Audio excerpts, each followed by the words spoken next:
Saikat, nice to meet you in person. Very nice to meet you, Hasan. I've been a fan of your work for a while, but there are also moments where I've been a little bit confused about like some of the things that you've done for Nancy Pelosi's seat that's being vacated, which is strange because she's so young.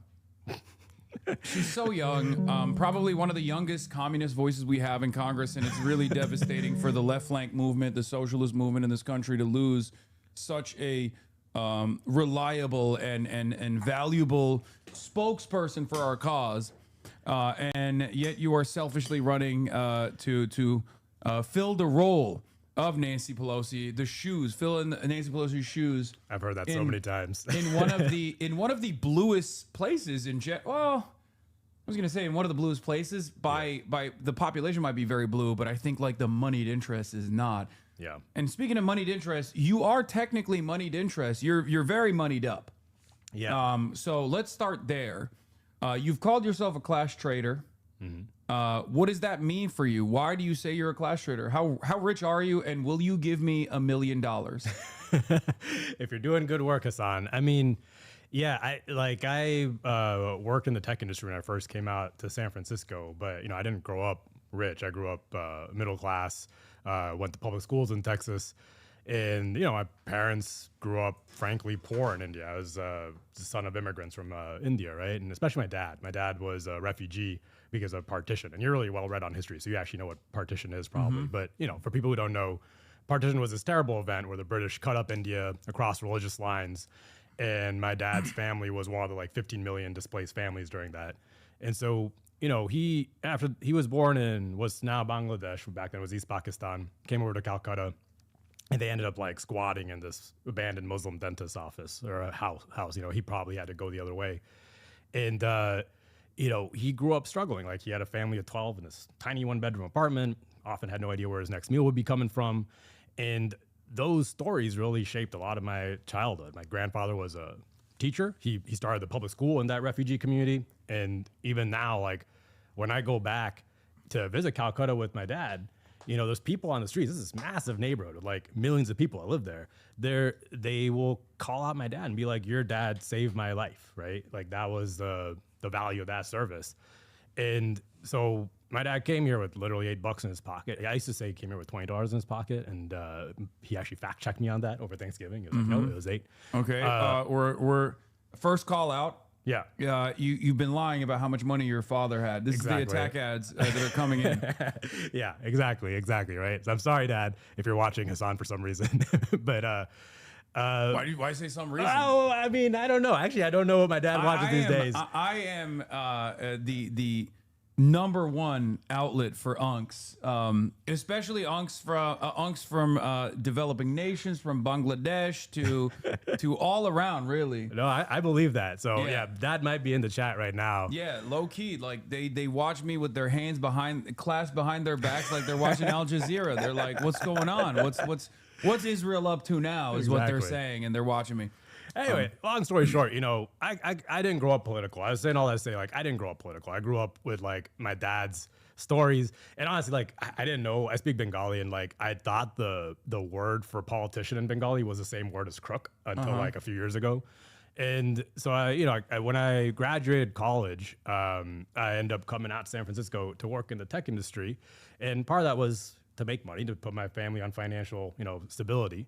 And part of it was like, I was a little naive. I thought I'd be using tech to solve some of these big problems in the world. Were you an effective altruist? No, that didn't exist back then. But you were inventing it from first principles. No, I wasn't even that much into it. I was just like a kid taking the first job he could. I don't even care about doing. I was just like, tech seems cool. Yeah, I'll go like try to make my mark. And I came out to SF, and you work in the tech industry, and you see all the problems all around you. Like the homelessness was going up literally while I was there. I came out in 2009, the cost of living was skyrocketing in that 2-year period.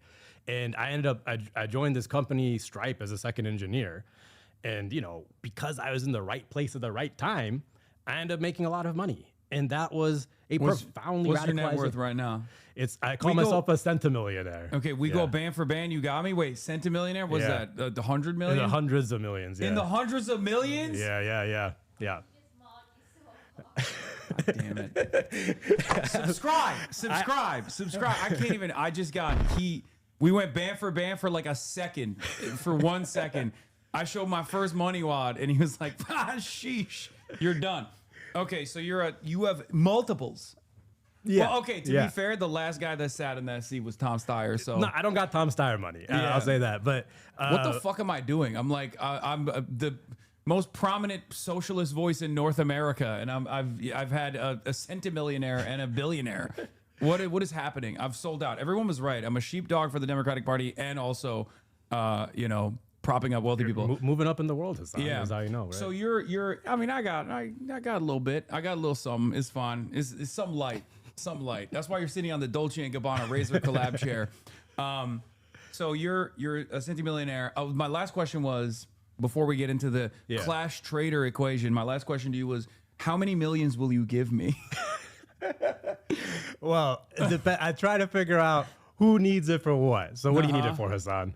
Arm the revolutionary vanguard. No, just kidding. All right, we'll get to that in a second. So you're a Clash Trader. Yeah, you got a couple 100 mils, not a big deal. But somewhere along the line, you realize like this is unsustainable. This isn't working because before you ran for office, before you started running for office, you were in politics. Yeah. I've been. I mean, so the whole long. And people might be surprised where you were in politics. Right. I mean, it's because I've had that whole story. I mean, like, it's crazy that you can just end up working at a place early on and just be in the right place at the right time, and you hit the startup lottery like I did, and you can have everything. And then, I worked hard for a couple of years, but they're like, teachers, nurses, the people actually run society, they work hard every day and they can't afford a home in San Francisco, right? So I didn't know, I mentioned I wasn't political, so I didn't know exactly what the problem is, but I knew this wasn't it. And so I quit tech. And at the time, the only person I heard talking about this stuff in any sort of a serious way was Bernie Sanders. And that's how I ended up joining the Bernie Sanders campaign in 2016. And I also got just really interested in this question of like, how have we gotten out of this mess before? How have other countries gotten out of this mess before? And I, read a lot. I had a whole, kind of new worldview that came up over the last 10 years. But that's why I've, worked on taxing the rich and fixing this. New worldview, which is like the oldest guy in American politics who is, I know, right? Who has like a 800-year track record of promoting an even older ideology that I also happen to subscribe to as well. Yeah. Maybe a little bit more radical than Bernie in many respects. But having said that, so you encountered the gospel of socialism, is what you're saying. Would you consider yourself a socialist? Would you say you're a socialist? I don't use labels because my experience of it, I'll tell you the stuff I'm running on, but my experience of it is like half the people just close their ears, and I run ideas first. Like I run on the policies That's first. That's fair. I too was a coward at some point. No, I always say it's the biggest mistake of my career is to ever adopt the moniker, because then people put you in a box and they don't care about what you're advocating for. They don't want to hear what you have to say. There's a lot of baggage that people associate with the term. It's fine. Okay, next question. What's up with brown boys wearing Casio watches regardless of how much money they have? Because Zoran has like... So this is actually a gift from my dad for my 40th, because he always wore this watch. Is it like a swag thing? Is that... No, I think it's just literally what every immigrant like dad wore their entire childhood. Okay. So that's what I got nostalgia for. Okay. I mean, I couldn't help but notice because he pulled up with the same. Was it the same Casio? I don't think it was the same Casio, but he pulled up with the Casio when I talked to him as well. So you also worked with AOC for a little bit. Yeah. And I think that was very good. I think there was. This was like your political experience is in the early stages of like, I guess, the new American democratic socialist movement. Like your politics experience comes from that background, just so people understand. Then you left politics, you went back to, I guess, like the tech space a little bit, or you were still, fundraising for candidates? Like, what did you do? I never left politics. I worked around Bernie. There's a group of us who started Justice Democrats. Yeah. And the initial idea around Justice Democrats was recruit hundreds of people to all run for Congress on. This guy is also a Justice Democrat. I know. He's on the Justice Democrat lineup. Justice Democrats took a lot of W's home last night. So obviously we're going to be talking about that as well. Yeah. But, that was the project through which we recruited AOC, ran her campaign in 2018 when she won as her chief of staff. I did the Green New Deal work with her in DC.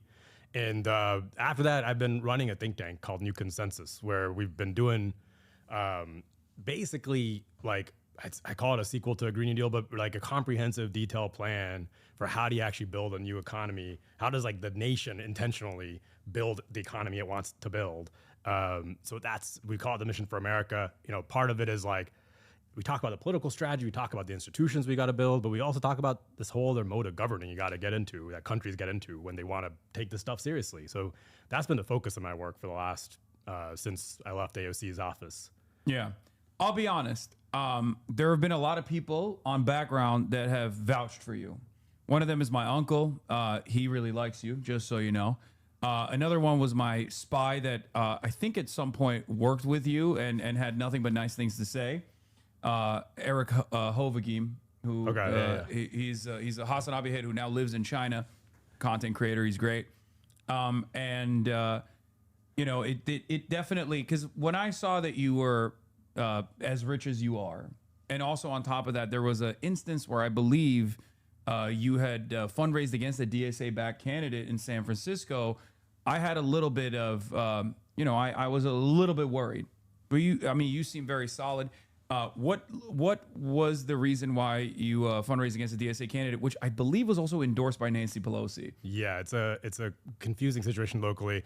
I mean, long story there. Like the guy, I wasn't fundraising against him. I was backing this guy Bilal, and I've known him. We worked on climate stuff together at the state. Brown Boy Coalition? It wasn't exactly Brown Boy Coalition. I mean, we did like an op-ed on a Green New Deal for California. But the bigger thing is like I have the same housing politics as like Zoran, right? It's like I think we have to build tons of social housing. I think we need rent control, and I think we need zoning reform, and we actually need to make it cheaper and easier to construct, right? And in that race, he lined up more with my housing politics, so that was one reason. But I just want to put it in context because, as you mentioned, like I'm a centimillionaire, so I do support tons of candidates and causes every cycle. So like that cycle, the biggest amount of my efforts were towards protecting people like Summer Lee and Jamal Bowman and Cori Bush, who are just getting this onslaught of AIPAC money coming their way. And it was also California Prop 5. I don't know if you remember that, but it was like a proposition to basically raise taxes to unleash tens of billions of dollars of affordable housing money. So yeah, I get, when you support a bunch of stuff, you don't always line up on every single one. Yeah, no, absolutely. I have this theory that unfortunately, blue safe havens, like blue strongholds, like New York and California, have oftentimes created some of the most annoying neoliberals in the party that safeguard third way neoliberalism and centrism, when there is so much more room to grow in terms of left position politics, left populism in general. Nancy Pelosi basically was the major hurdle to a lot of leftist politics being realized in the country, from her position, from her throne, really. I mean, she's still Speaker Emerita and has done things like directly from a hospital bed when she was traveling, when she fell and broke her hip, and to make sure that AOC was not appointed as the lead in the House Oversight Committee, to become one of the voices of the party. What are some of the reasons why you feel best suited for this role? So the reason I'm running ultimately is because I don't believe the current Democratic Party is at all capable of doing anything in this moment. They're not capable of stopping Trump. They don't have a vision for what a new economy would be that would actually stop fascism from coming back anytime. And, I did the Justice Democrats thing to try to push the party leadership. And my whole lesson from that was, you can't push them. You have to replace them. We have to primary them. We have to actually do the political revolution and go in there and replace a lot of the leadership. I saw someone in chat mentioned that, I donated Chiose. Yeah, when Chiose popped up, he said he was going to primary Hakeem Jeffries. You're giving all the bands to the Hasanabi heads, but not me, Hasanabi. What's going on?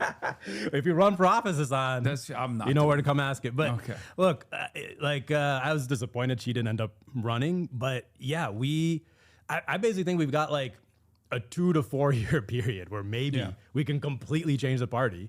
and actually build an economy that works for working people. And that's possible right now. And that's literally why I jumped in, and you're seeing it all across the country, right? There's candidates popping up all over the country, people like Reverend Haynes here and Nida Alam and others who want to challenge the establishment. And I've been reaching out to them. I'm trying to organize with them. I'm trying to talk to them because I think there could be a team of us that actually make it happen. I think so too. And that is what I'm trying to do. A bunch of other content creators are trying to do to the best of our ability with the limitations that we have, obviously.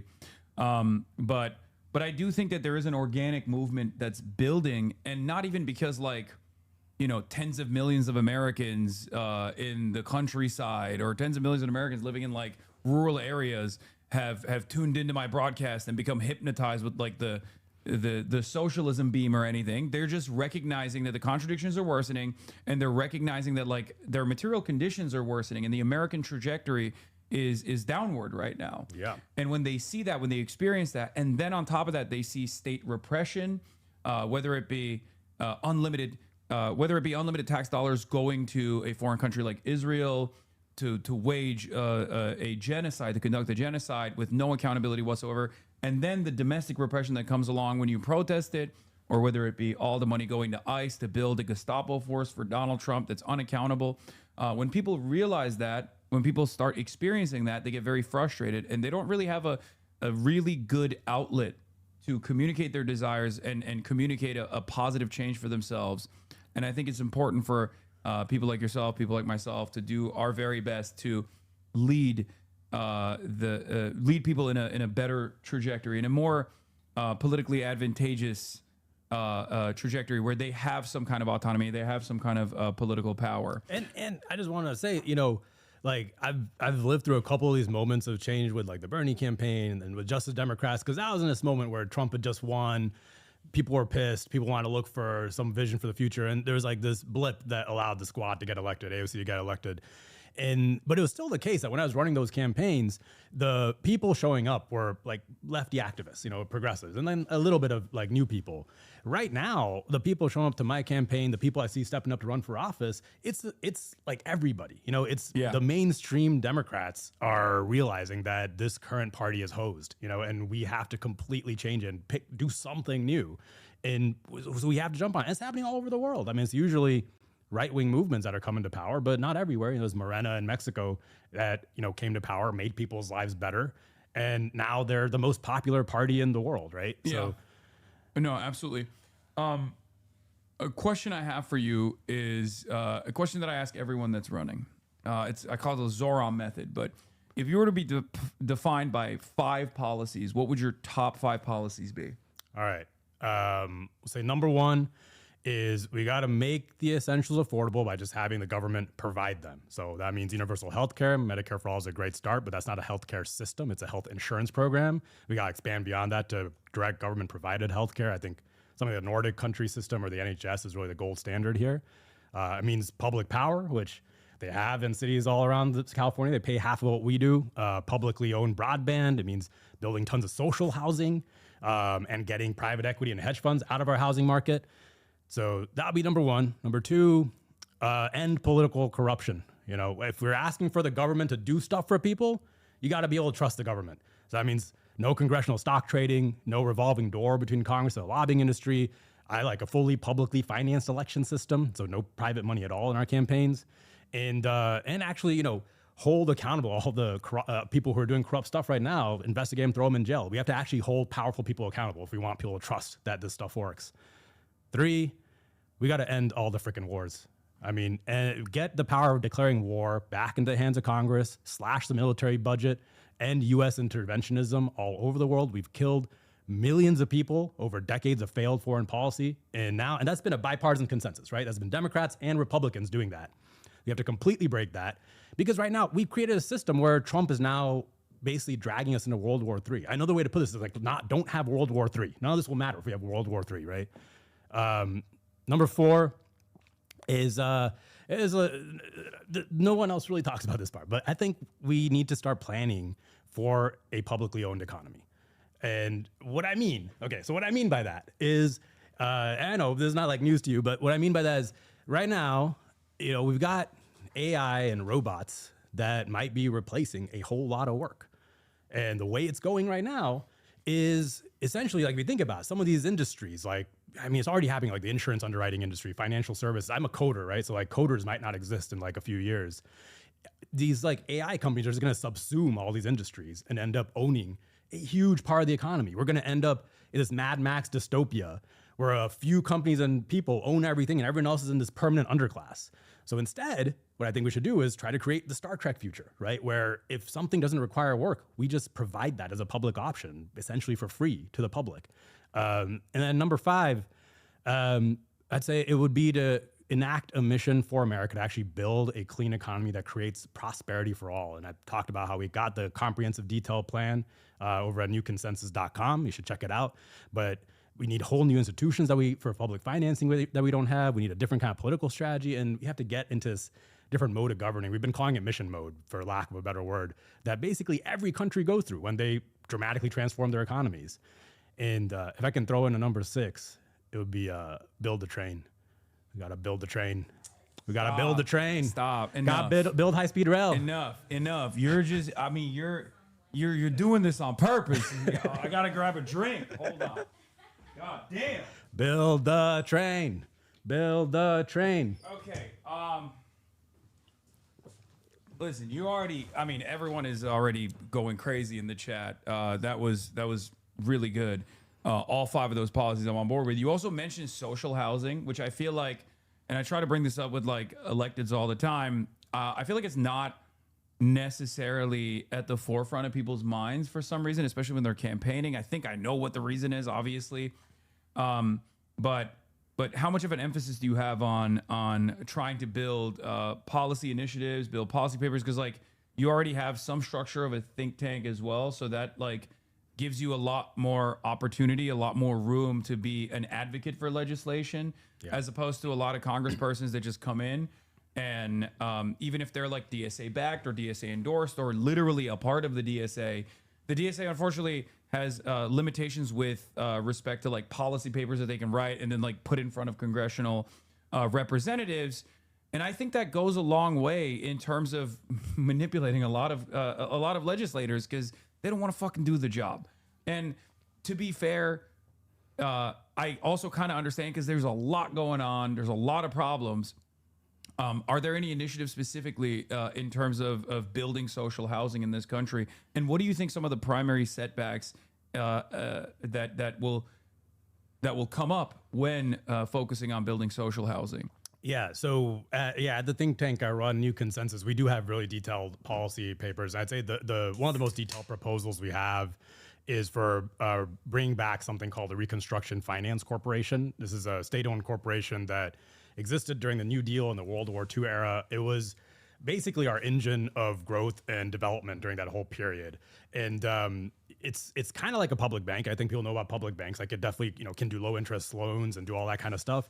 But it had a more proactive role in the market than that. Like it had this proactive role where it would go out and figure out what's missing, what can we not do, and why is it missing, and what do we need to spin off to do it. So I bring that up because I think we just don't have that organ in our government at all. So the RFC could do things like directly finance affordable housing and social housing, but it could also spin off a public developer if you can't find a nonprofit developer to do it, to build the social housing. You could do things like, and it did do this during World War II, stockpile building materials to control for inflation costs. It's just this whole thing. And the crazy thing is it's not like, some new idea. Basically, every modern developed country has some form of public finance. And it really boils down to this idea that we should, as a nation, have national goals. This is why I think things like AI and where we're at are really forcing this conversation, but we should have goals. Like a 5-year plan. Yes.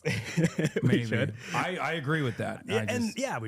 We should have goals, and we should use the economy to achieve those goals. Whereas right now what we have is an economy that's driven just by profit, and then the nation follows. It's the tail wagging the dog, right?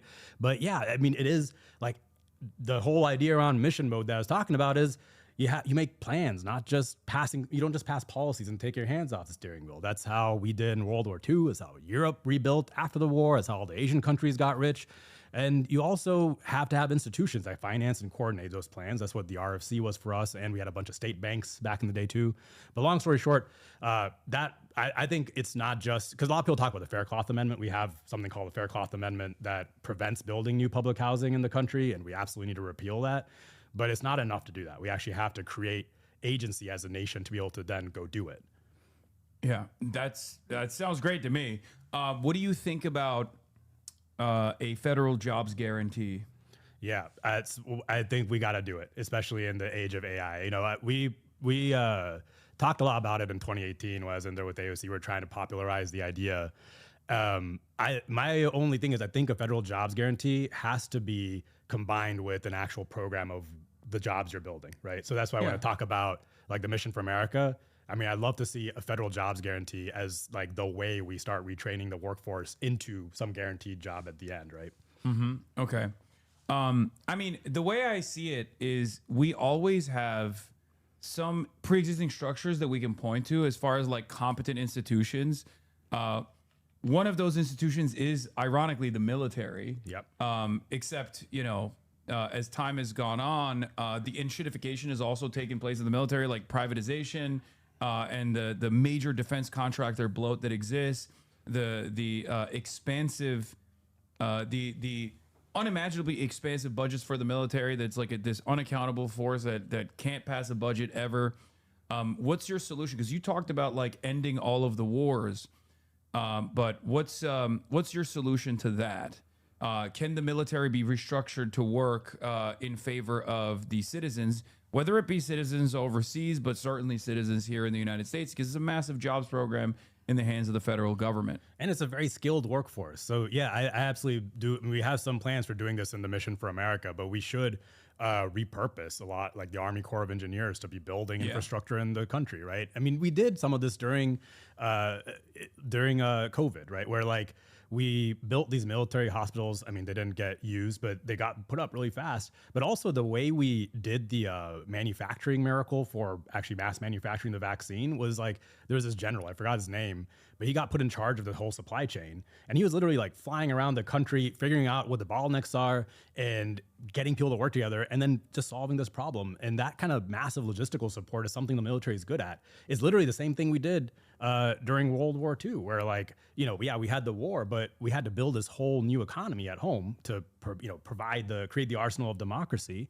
And FDR literally made this guy, Bill Knudsen, who was like he used to run GM, but he was like an engineer.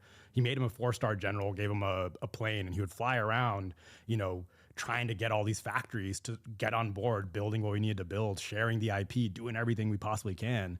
So yeah, we gotta reuse the military for good stuff, not just bombing countries. Mm-hmm. I agree.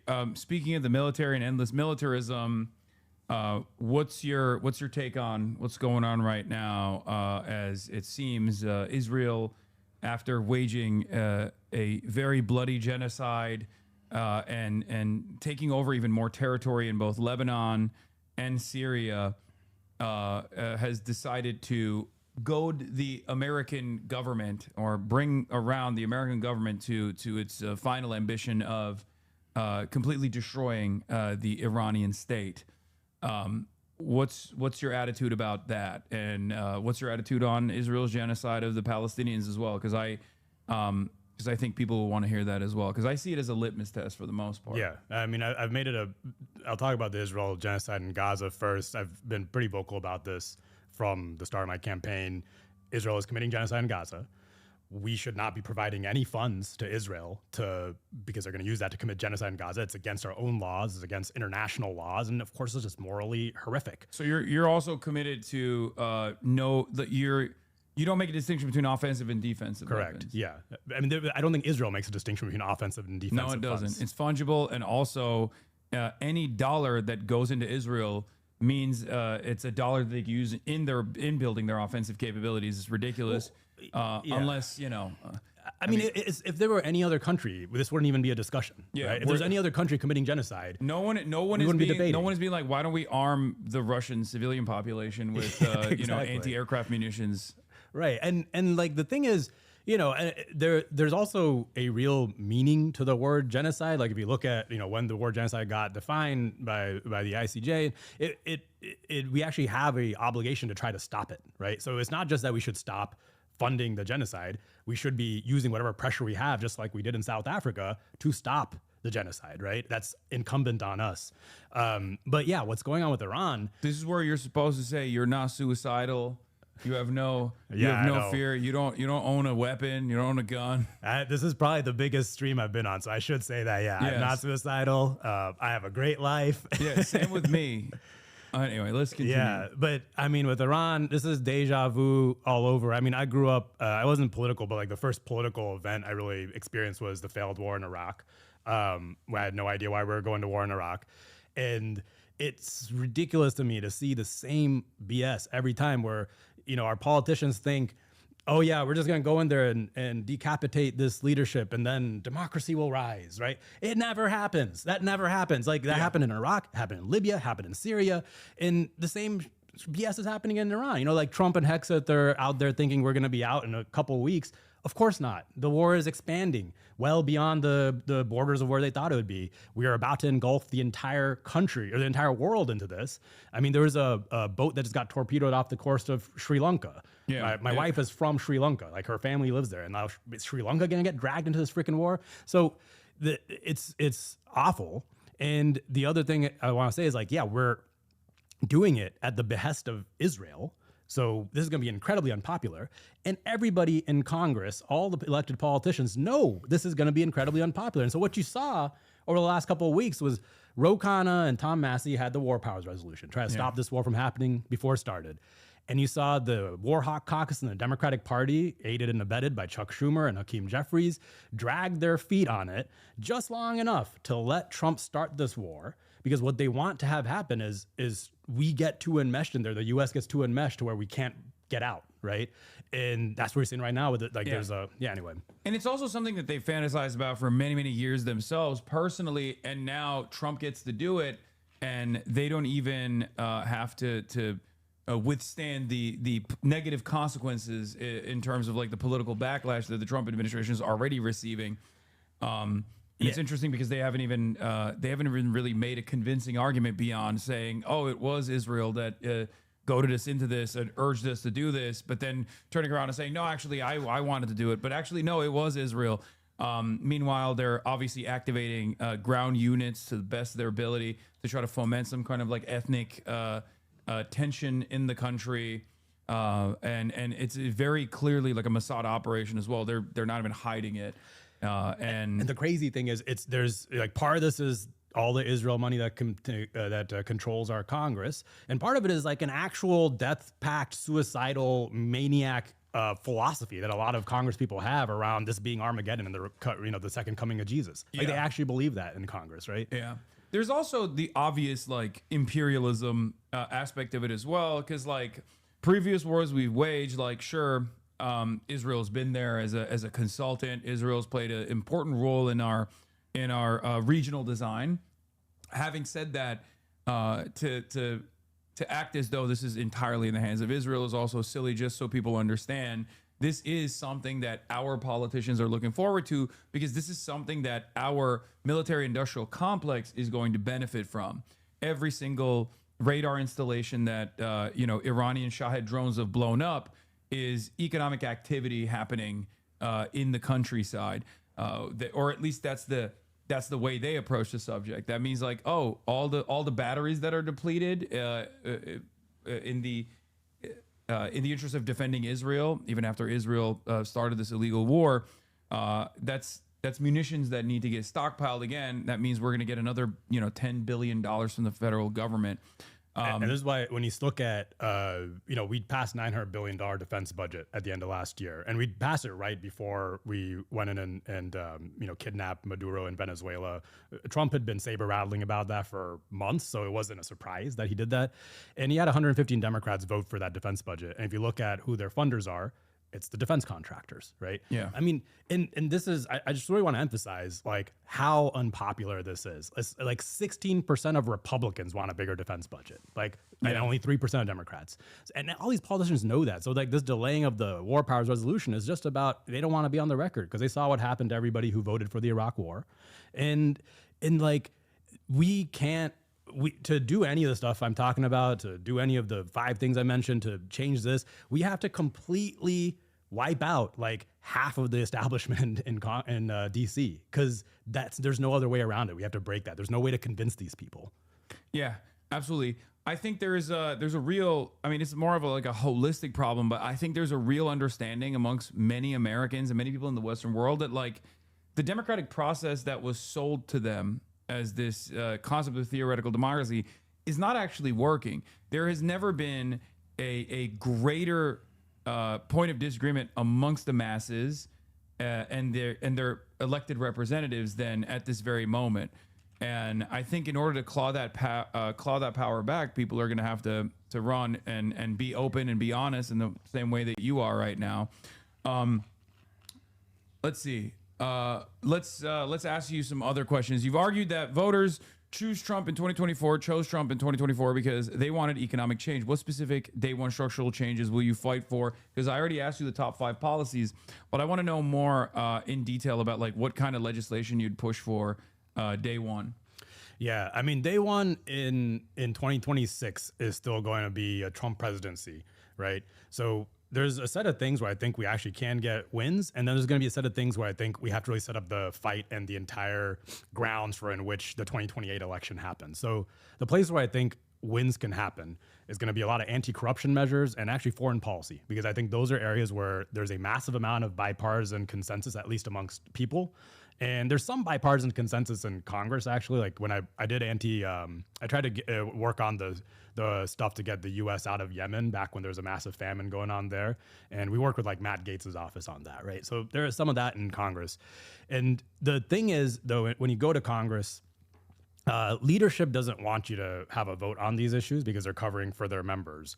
So the way you force the issue is you use discharge petitions. That's the same thing Ro Khanna and Tom Massey did for the Epstein files. You basically force a vote. Leadership hates it. I don't care. And so that's what I'm going to do on, banning congressional stock trading, banning the revolving door between Congress and the lobbying industry, trying to shrink the military budget, trying to get us out of war in Iran, I don't know what the situation will be by that point. But then the other part of it is going to be the grounds on which the 2028 election happened, which I think is going to be, is like cliche say, it's the most important election of our lifetime, but it is going to be an incredibly important election, right? And that is going to be a combination of the ideas that exist and the political power that exists. I believe we build that political power by, racking up some W's in Congress with a team of us who are fighting against the establishment and actually making some wins. You turn that into hundreds of people running for Congress, somebody running for president who have a real vision to turn things around. But then I'm going to introduce legislation for things like recreating the Reconstruction Finance Corporation, right, to like actually do public financing. I'm going to introduce legislation for, how do we start having the public ownership economy? How do we start maybe taking equity stakes in these AI companies? Or, an idea that we've been pushing at New Consensus, which might happen is basically, what do you do when these AI companies, when their bubble bursts, right? There's something that I think was really interesting that Jeremy Corbyn tried to put forward in the Labor Party back in the day, which was through public finance banks, offering workers a first right of refusal in terms of bankruptcy. If a company was about to go insolvent, then the workers could set up like a cooperative corporation to seize control over the company in its entirety, rather than offer like some kind of golden parachute to the executive class and then like literally tell all the workers to fuck off and hopefully they can get like a limited amount of welfare if they're lucky enough. I think this is a radical and transformative idea that could aid in workers taking ownership over their own work in many industries that are basically on the verge of their bubbles bursting, whether it be AI or numerous other sectors. Yeah, I love that idea. I think an AI, like the thing that as we had in mind And I'm curious to get your take, because part of this is like, these are all new ideas. We're trying to figure out what's actually going to happen in the future, right? Yeah. But imagine the AI companies, the bubble burst, and these companies plus their banks, it's a huge amount of our economy, and they're going to come to the government and say, give us a bailout, or because we're too big to fail. So in that moment, imagine that instead of bailing them out, we actually buy them out for pennies on the dollar. Similar idea to what you said Corbyn did, except not necessarily the workers, but the government does it. Turns all the data centers into essentially public utilities, or turns the companies into like not-for-profit, mission-driven companies.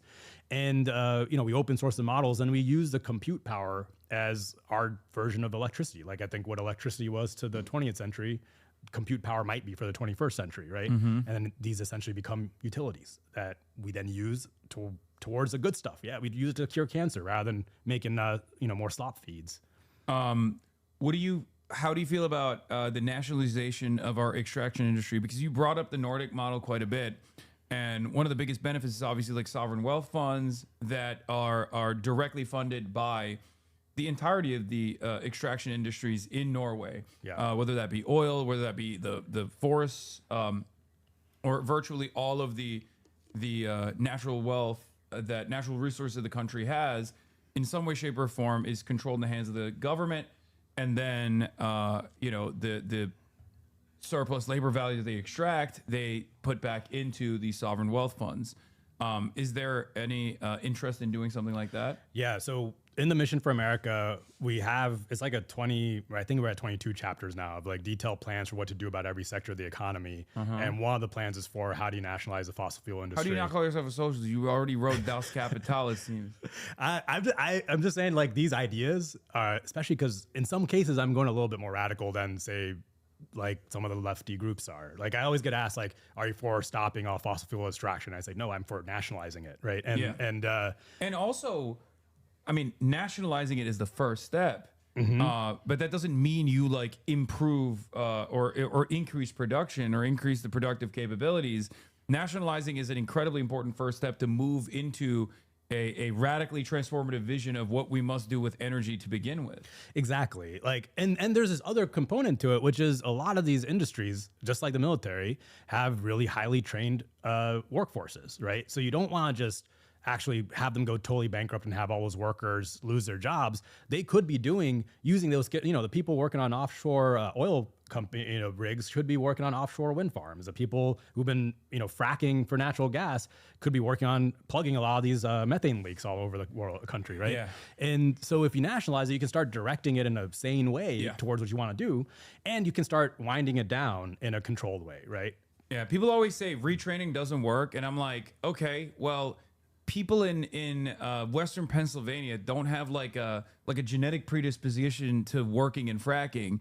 The only reason why they work there is because that's the only way to get $100,000 jobs after industry left. Yeah. And for years and years, they had no real good benefit, good wage jobs that were readily available. And now they know how to fucking frack. Well, and the reason retraining doesn't work is because we live in this society where we can't imagine actually having it's not retraining, it's just training. It's just training. And you don't have anything at the end of it. Like there's this great book called Janesville about what happened in Janesville, Wisconsin. That's where Paul Ryan's from, when they shut down the GM shut down their car factory there.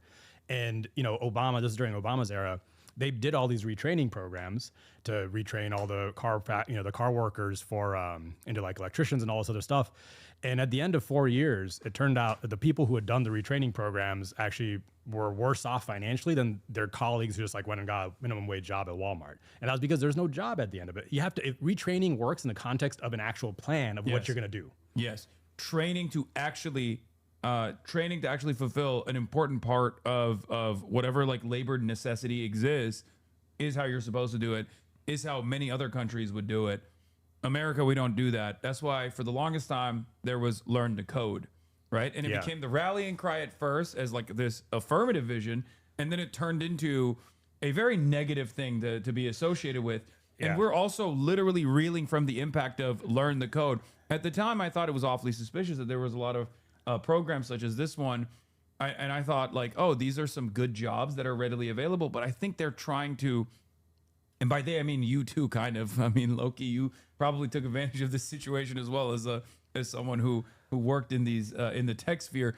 But I felt as though they were trying to lower, like by diluting the labor pool, they were trying to lower the wages overall to make it like a much more competitive field. I guess. I mean, I was one of the workers, so I think it Yeah. would have been bad for me. But I honestly found the whole thing really cringe, and I think this is part of what comes from when you don't grow up in necessarily a white collar family. It's just like, think about the flip side right now, because like AI is coming after a bunch of white collar jobs first. So imagine if I just went to San Francisco and said, we're going to do retraining programs to turn y'all into solar panel installers, right? Yeah. Would that fly in San Francisco? Like people would push back against that, right? No. Like, so it's very natural. Like I think when you just go to a community Actually, and that's say, not even true. It would fly. If you went to like some of the more underserved communities in San Francisco and you were like, we're building a factory here. First, we need working hands to build a fucking factory. Then we need working hands to be trained specifically to, retool solar panels. Right. Then it would work. If you offer them, 100,000 plus jobs, $100,000 a year plus jobs, they're gonna go there rather than working at Walmart. It's not like they're working at CVS because they fucking love the corporate brand and identity. They're working there because that's the only readily available job. I'm saying like not just to low income communities, like go into like the coders working fancy jobs, right? And I agree, they would take it, but you have to have like dignity attached to it. Like people aren't just gonna, I don't know. It's like to me, it was such a pretentious kind of elitist push to be like, we're gonna go to West Virginia and do code boot camps, and that's gonna fix their economy. Yeah, I've always the reason why I brought up the Western Pennsylvania thing is because like at the time when I was doing this advocacy, renewable energies was a growing sector, like was a massively growing sector at a time when government subsidies by 80% was still going to the oil and gas industry, right? These oil and gas giants. We've completely dropped that anyway. We just decided China dominates that space. China literally now controls the future of energy, and we're just leaning heavily into this finite resource that is eventually gonna we're eventually gonna run out of, and also is destroying the planet simultaneously. But if they were to have at the time like built solar panel factories or invested into R&D for like battery manufacturing and then educated people or trained people into working in said factories, we would have a much more robust manufacturing base in this country rather than whatever the fuck Donald Trump is doing with these tariffs. And then, Howard Nuttlick goes on television and he's like, oh, these factories actually are not going to bring real jobs. It's going to be AI and automated. So there will be economic activity in your region. You just won't see any of the benefits of it. It's ridiculous. So the thing that really pisses me off about this, like, we just like throw up our hands like, oh, China's won. It's like China 10 years ago, but I guess it was 15 years ago now, they decided we're going to build EVs, right? They made this plan. And at the time, all of the Western media was making fun of them because they're like, they'll never catch up. Our technology's too great. Of course, they're not smart enough, whatever. Oh, yeah. And then literally like last year, they started building EVs that are better than ours. And we're like, wow, we're cooked. What is that? Like, have you seen Jim Farley? No. Ford CEO Jim Farley went to China. His daily driver is a Yangwang. He brought back a fucking EV from China, and he openly says his daily driver is a Chinese electric vehicle. And he literally said, if these cars come here, it's over for Ford manufacturing. And it's a problem of like our industries are not innovating and actually. Oh, sorry, it's a Xiaomi SU7. Xiaomi, yeah. I have a lot of fans. But I actually have a worry about this because if you travel around the world, you see Chinese EVs everywhere, right? Like, yes. It's in America. If you're like, unless you're Jim Farley, and you actually go try. I think the car manufacturers here, they have this sense that they don't realize how bad it's gotten, so they have no incentive or any reason to try any harder because we've essentially created this completely protected ecosystem for them with the tariffs and the sanctions. And I'm not like, sanctions and tariffs and stuff matter in the context. I'm a fan of trade protectionism by design, but I also believe that you have to make competent product and competitive products. Exactly. You can't just go to Laos and be like, you have to buy F-450s. Yeah, and you can't go to Italy and be like, you have to buy a car that requires you to have a commercial driver's license that literally cannot operate on the regular roads in Europe. It has to be combined with a real plan for how do you build your industry, and the tariffs have to wind down. Like that's what China did, right? They protected their industry for 10 years, and then they said at the end of that, you're gonna have to compete internationally, and so they forced their companies to be good enough to do that. Yeah. And the tariffs are actually demonstrably having a negative impact on American manufacturing anyway. Not only have we experienced a lot of job loss in the manufacturing sector, which is hemorrhaging regardless of what anyone says or does, but also beyond that, I mean, the way to restart American industry, if that's like an issue of national security concern, which I don't even care about, I don't, deal in terms like that. But even if you wanted to build a robust manufacturing base, like you need some level of central planning that puts the working class first. I mean, and the thing is, like, we have done this in the past. I mean, that's why, like, when I talk about the World War II example, exactly, you know, that we did that, and that, you know, like, you can call it whatever, like social. We didn't call it socialism back then, but it's just like the American system, and that playbook that we developed of, you know, making these plans for how to build up an industry, financing it, actually, you know, making goals. That is the exact same playbook that, you know, Germany used after the war, that South Korea used, that Taiwan used, that Singapore used, and that China used. The only difference is China just continued using it. They didn't decide, you know, after they got richer, they didn't say, all right, now it's time for private capital to run everything. Yeah. And while there is the existence of like private enterprise in China, there's still ultimately a lot of state control over every aspect of capital, including directly changing capital flows that go along with their goals, that go along with their trade agenda, or go along with their manufacturing agenda. Yeah. And I think there's the first step is just like have the ability as a state to, you know, finance what you want to build, make plans for what you want to build.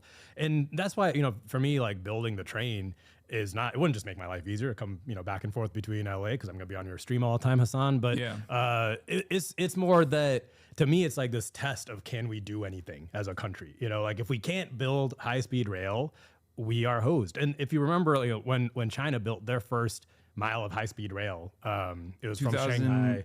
Is it 2008, I think? Yeah, it's like around there. Because I remember actually I had a stopover in Shanghai soon after it got built, and it was like all the news. And it was like a mile from the airport to the city center.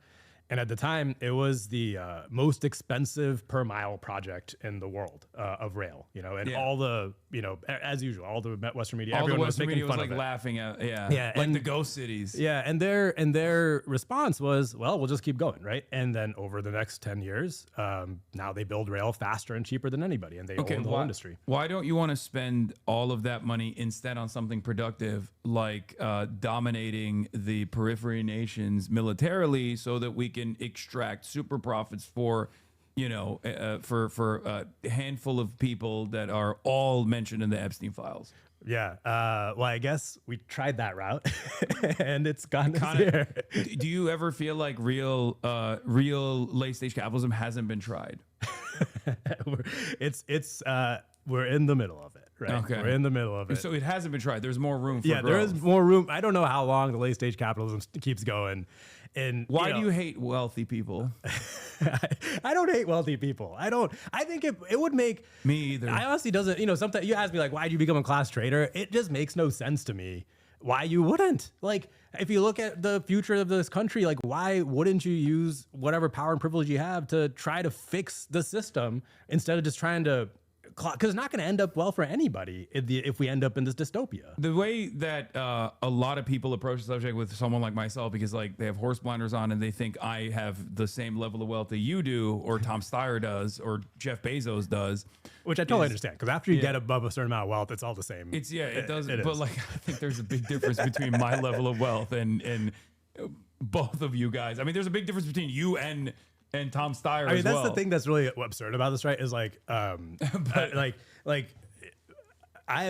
technically like closer to someone who's like working for money than Tom Steyer, even though it makes no sense. Like, I exactly. That's how much wealth they have. It's crazy. It's just like absurd. But how much people wealth. think you're like trying to run away. They're like, oh, you're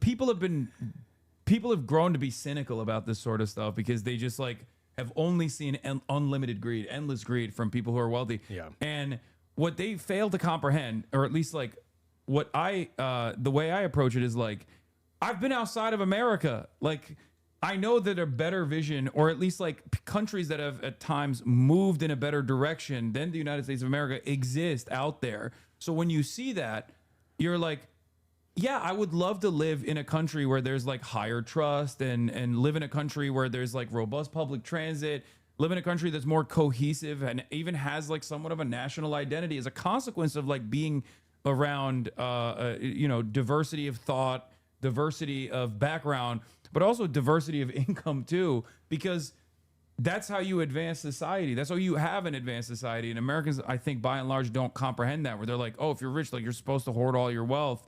It's like, no, I'm perfectly willing to pay even more than I do currently, which is definitely like a much higher percentage of my income because I just run off of pure income. I'm a 1099 employee of Amazon technically. So, but even then, like I don't need the money. I want to live in a nicer country. I want to live in a country where the streets are clean. I want to live in a country where like everyone is better protected. They don't have to like constantly worry about where their next dollar is coming from, whether they're going to make ends meet at the end of the month. Like that is an infinitely better country to live in, even as a wealthier person. Yeah, like why? I mean, because there's also the flip side of that. Like there are countries around the world that have way worse inequality than us, where there is a small group of elite leaders who hoard all the wealth, and everybody else is just like on subsistence living. And I don't want to live in that society, right? Yeah. Like it's your life is worse. And I don't know, on a personal level, I just don't get the feeling. Like, I mean, I told my dad's story, but like my dad, he like just getting a visa to come to this country for him was a lottery ticket. And so he spent his entire life, like in my childhood, saving every extra dollar, sending it back to our family who was in poverty in India, trying to give, help our immigrant community in Texas. So like, if I get even luckier than my dad, why wouldn't I do everything I possibly can to fix this? That's something that you brought up that I also bring up all the time, which is like luck. I won the lottery. I win the lottery every single day. Like it shouldn't have to be that. Like that shouldn't be the only way that you actually succeed. And a lot of people, I think, a lot of people have deluded themselves into believing that the concept of meritocracy is real, and that is basically the thing that holds this entire system together, where they have to believe in some ways that Elon Musk worked harder and smarter by 300 billion 400 billion times than the average person to achieve the profound level of wealth, the unimaginable levels of wealth and power that he's been able to garner. I mean, having met a lot of people who've made a lot of money in Silicon Valley, I know for a fact that that's not true, right? It's luck. But it's also, literally luck. It's such a big part of it. It shouldn't matter. I don't know, the whole concept of meritocracy itself. Like, yes, we should make sure people who are capable are able to do the jobs that are suited to them. But this idea that only a small portion of society deserves a good life is fundamentally against my views, right? Yeah. Like, why that doesn't make any sense to me. Like, why wouldn't we try to make sure everybody has a good life? No, I 100% agree with you on that as well. Okay, I mean, you've been knocking it out of the park for every question. What are your opinions on China? We got to find something that you're going to have a bad take on. Let's hear it. You already said you've been to China, so I suspect you're probably not going to have a negative opinion on China. I wouldn't say I've been to China because I literally just had like a layover in Shanghai where I was stuck in a hotel and ended up watching a random documentary about New York subways. I have a really strange memory of that. Would you commit to nuclear first strike mainland China if China militarily overtakes the Philippines, South Korea, and Taiwan? That's a joke. That's not a serious question. I mean, my position on China is we have to get to a point of cooperation and stop the freaking Cold War. Like everything from 2 points. Like one, we can't have World War III. We cannot have World War III. If World War III happens, everything else doesn't matter, And the more that we, our politicians, just keep like poking the bear, the worse it gets. And so and then on top of that, there's like these actual problems internationally that we have to work on. Climate change, the threat of existential or runaway AI. These are things we have to actually cooperate on. But like the thing that kind of bugs me about how our politicians think of any other country, right? Like whether that's China or Iran or any of these countries where our politicians want to go to war and saber rattle, is they think of the populations in these countries as monolithic blocks, like they're not made up of thinking individuals.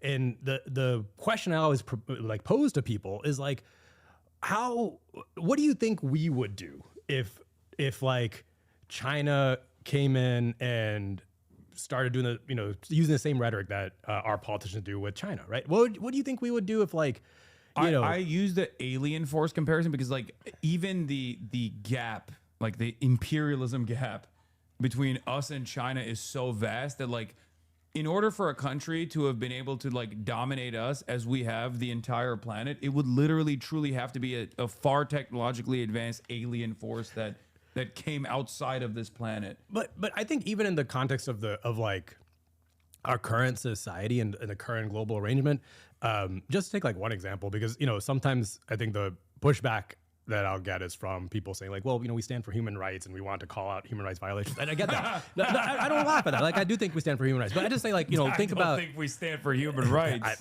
Yes, like America has had its own human rights violations. We stand for human wrongs. So like, what moral standing globally are we standing on? But the second thing is, like say I support Black Lives Matter, right? Yeah. And then say like, Xi Jinping is coming in and dumping a bunch of money to support Black Lives Matter and saying how great Black Lives Matter is. Does that help Black Lives Matter?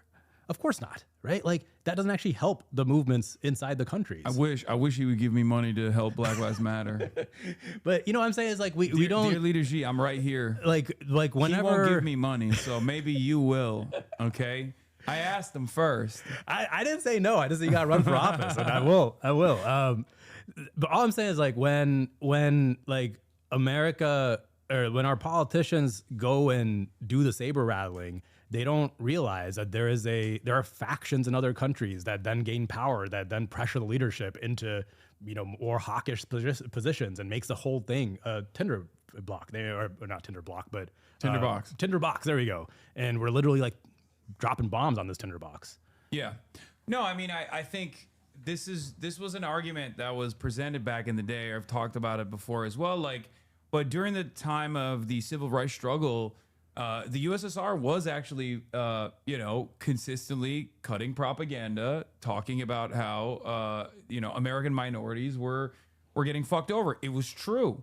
It was true. Obviously they had a lot more initiatives in terms of like defending anti-imperialist, anti-colonial action regardless. So it was in line with their foreign policy goals as well.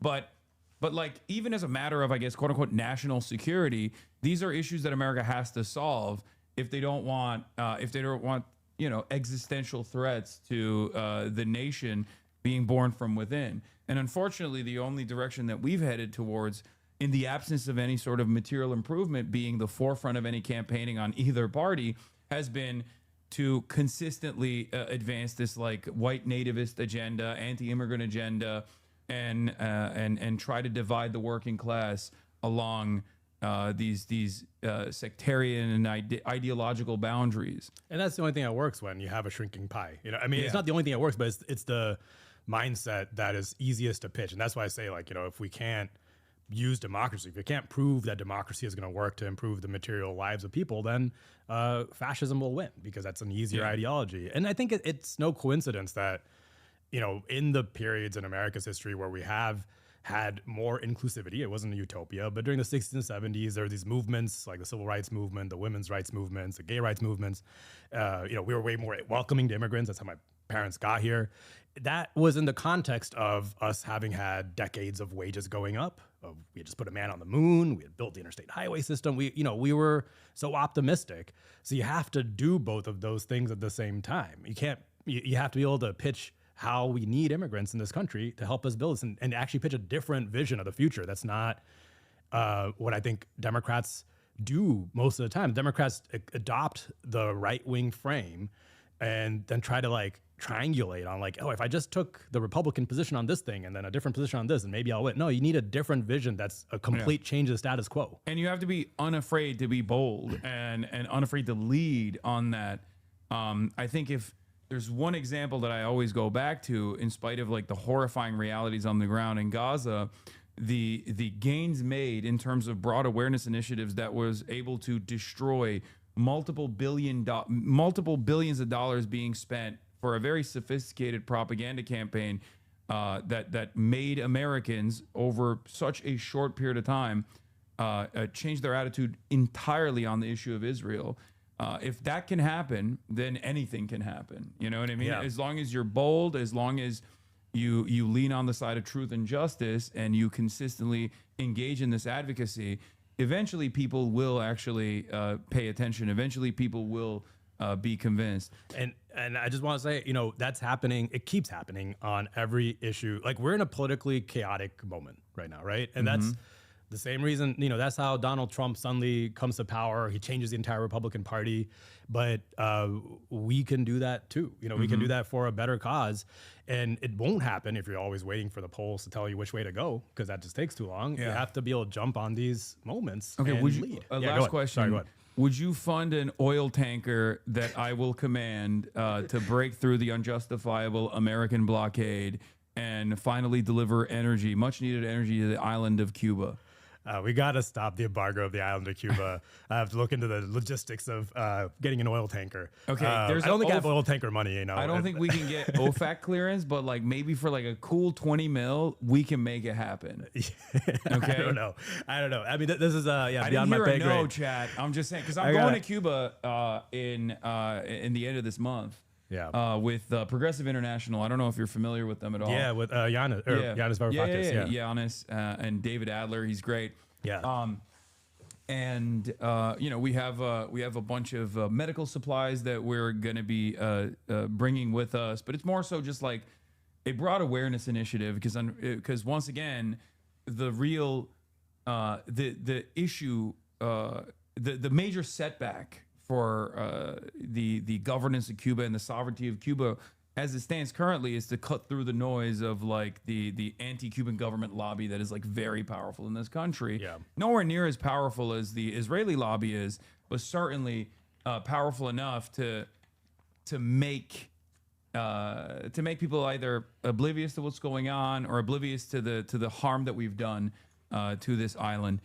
And at first it's awareness initiatives, and then it's like material support, hopefully. Yeah. It's horrible what we've done to that country for decades. And I think I generally hate all broad-based sanctions and embargoes because it is collective punishment for a whole group of people for, whatever failures leaders might have. It doesn't help. And it like entrenches that leadership in the country, in fact, right? Because when you do what we've done to Cuba, there's of course black markets that the leadership controls when you do sanctions like that. But anyway, I'm glad you're doing that. Yeah. All right. One last question. Yeah. And thank you so much for taking the time out and coming on the broadcast. And this will be a little bit of a tough one. It's not a secret that there are a lot of democratic socialists in my chat. DSA affiliates, people in DSA, both in San Francisco and all around the country. And because of the thing that we talked about earlier, where your support against the DSA endorsed candidate, like how there's a little bit of distrust. Yeah. Now there's probably still a lot of people who you've won over so far with your advocacy. You certainly won me over, I'll be honest. But what do you say to the rest that might still have a little bit of scrutiny, given your tech background, given the wealth that you have? How do you convince those people that you're a real one? Yeah, well, first I'd say, there are a lot of folks from DSA volunteering on the campaign. We've got folks from a bunch of groups, but engage with me. I'm trying to run a campaign that's like as transparent and open as I possibly can. I mean, you probably got I just say what I believe and I'll answer every question. And to that end, I do town halls every week. I'm doing one in every neighborhood in San Francisco. I do a voter call on Zoom. So if you go to my website, I don't ask for money. I ask for you to sign up for a voter call, and I do them every day. But also I've met with folks at DSA, and there's a bunch of stuff I'm going to work together with them on. I mean, I think there's going to be a public bank ballot prop in San Francisco this cycle. I'm going to work with them on that. I'd say please engage, and I'm happy to engage with anybody, DSA or not, in San Francisco and anywhere. What are some groups that you're trying to secure the endorsement of, like unions and whatnot? Yeah, I mean, what have you gotten so far? So far, it's been a lot of groups are kind of in the middle of their endorsement process. So so far nationally, I'd say Jamal Bowman's probably my biggest endorsement. I love Jamal. There's also No Dem Left Behind, Blue America PAC, a few groups like that. Locally, there's There's basically three of us in this race. So it's me, State Senator Scott Wiener, who you're probably familiar with, and the Supervisor Connie Chan. And a lot of the unions have more of a relationship with some of the establishment folks. And so, I'm talking to them. They like me. I think it's a top two system. So in a lot of the cases, I might not get their endorsement now, but I will when I'm in the top two. But yeah, I'm hoping to get anybody. I mean, the way I think about this, like I'm trying to do essentially a political revolution kind of politics. And so when you do that, you can't really rely on endorsements. When I ran AOC's race, like nobody endorsed her, including like Working Families Party endorsed Joe Crowley, right? Yeah. And that's just kind of how it goes. So I'm gonna do what I can, but of course I'm talking to. But you also need ground game, and I do feel like well, I can't speak for DSA San Francisco, but like that was a big part of how Zoran was able to overcome great odds. Yeah. Your situation is a little bit different because you have your own personal financial backing as well. You've been doing this for quite a while. You have existing relationships. You also have I will admit, out of all the candidates that I talk to, you have a profound understanding of policy, because this is usually one of the issues that I have. Like sometimes I have someone who's very radical, but very green, and they don't have a working understanding of like how the legislative body works or how the position that they want to achieve, like what they need to do in that situation, how to sometimes play ball, where the areas of pressure are. Whereas given your background, given your experience, like you are, you have deep and intimate knowledge with how politics works in America. But as far as like winning the immediate race, I mean, Scott Wiener is it's not, like, no disrespect, but Scott Wiener is going to present himself as a progressive, but we all know the last 2 years that he spent defending Israel, only to turn around and be like, oh, actually, I was just kidding when I was doing that. I'm not mistaken, right?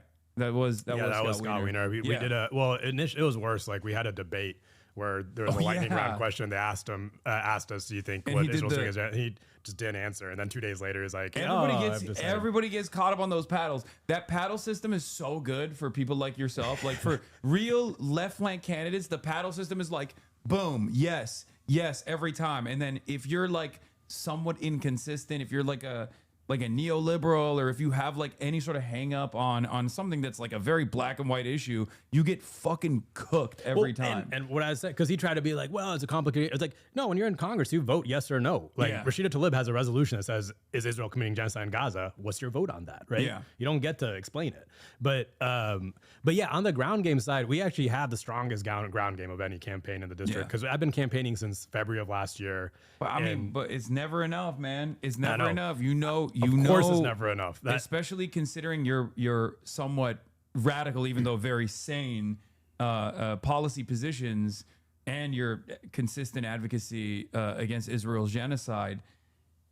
There's going to be a lot of moneyed interest. There's going to be a bunch of money that comes in after me. But I just want to say, like, this is what I see every single time, right? Like, if you actually are pitching real change of some sort, you attract a whole new base for your campaign. I mean, at every single event, I ask people, for how many people is this your first time doing something in politics? And it's like half the people every single time. But we've had over 3,000 people sign up to volunteer. We've knocked over a quarter of the doors in the district already. And every canvas, we get like 40 or 50 people, which is huge for San Francisco. And like, we did our office opening party in July. This is actually what made us start our ground game, because we did an office opening back last July. I thought maybe 100 people would show up, because up to then, it was just like mostly a social media and press campaign. Yeah. And then like 500 people showed up, and then it just kept going. Like we had 800 people at our first rally.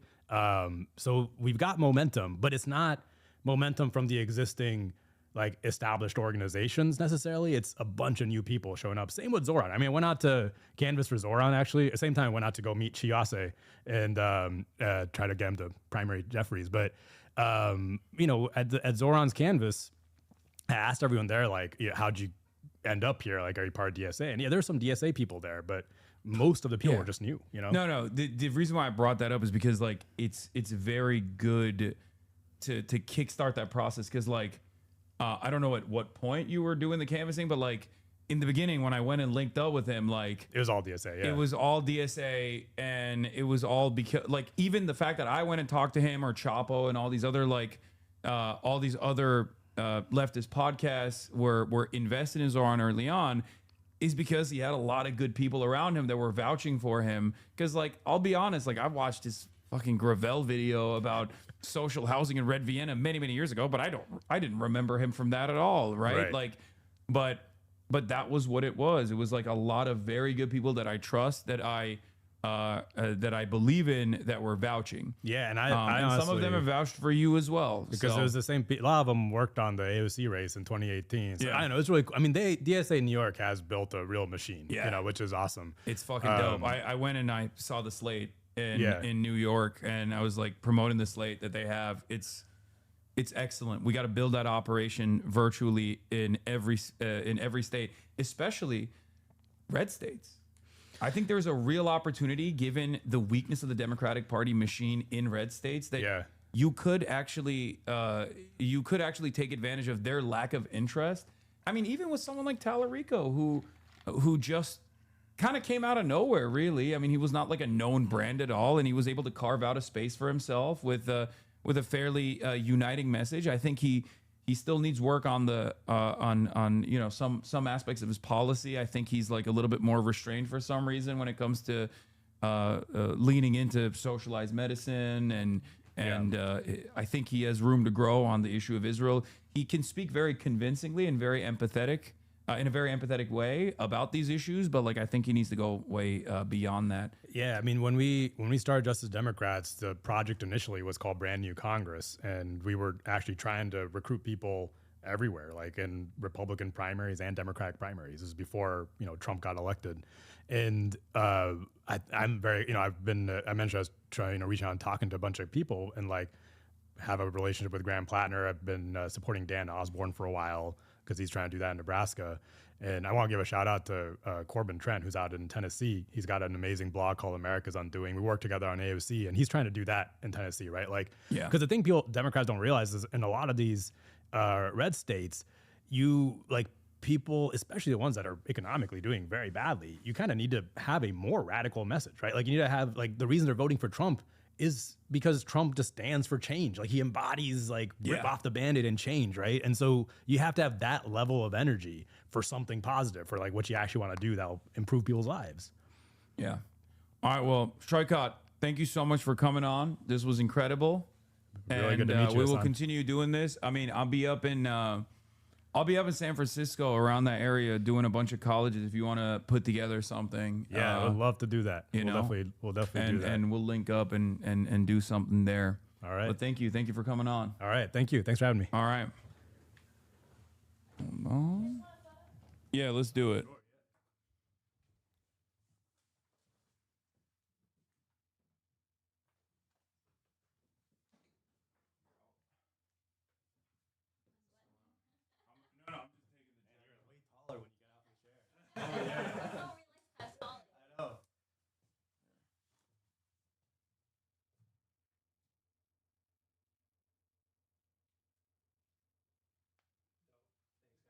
I have some. We'll talk in private. I have some questions for you in general. Thank you for coming on. All right. Well, thanks for having me on.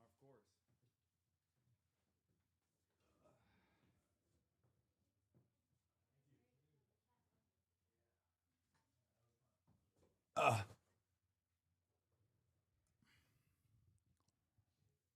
Frame mogged. Okay. That was great, right, guys? You guys like that? You guys enjoyed that? It's pretty good. W interview. I know I say I'm not like, I know I often say I'm not the biggest fan of doing candidate interviews, but you know, it's got to happen. It's got to happen, you know? Very impressive. Very, very, very impressive. Why the fuck did you have Tom Steyer on? Because I love billionaires and I love capitalism.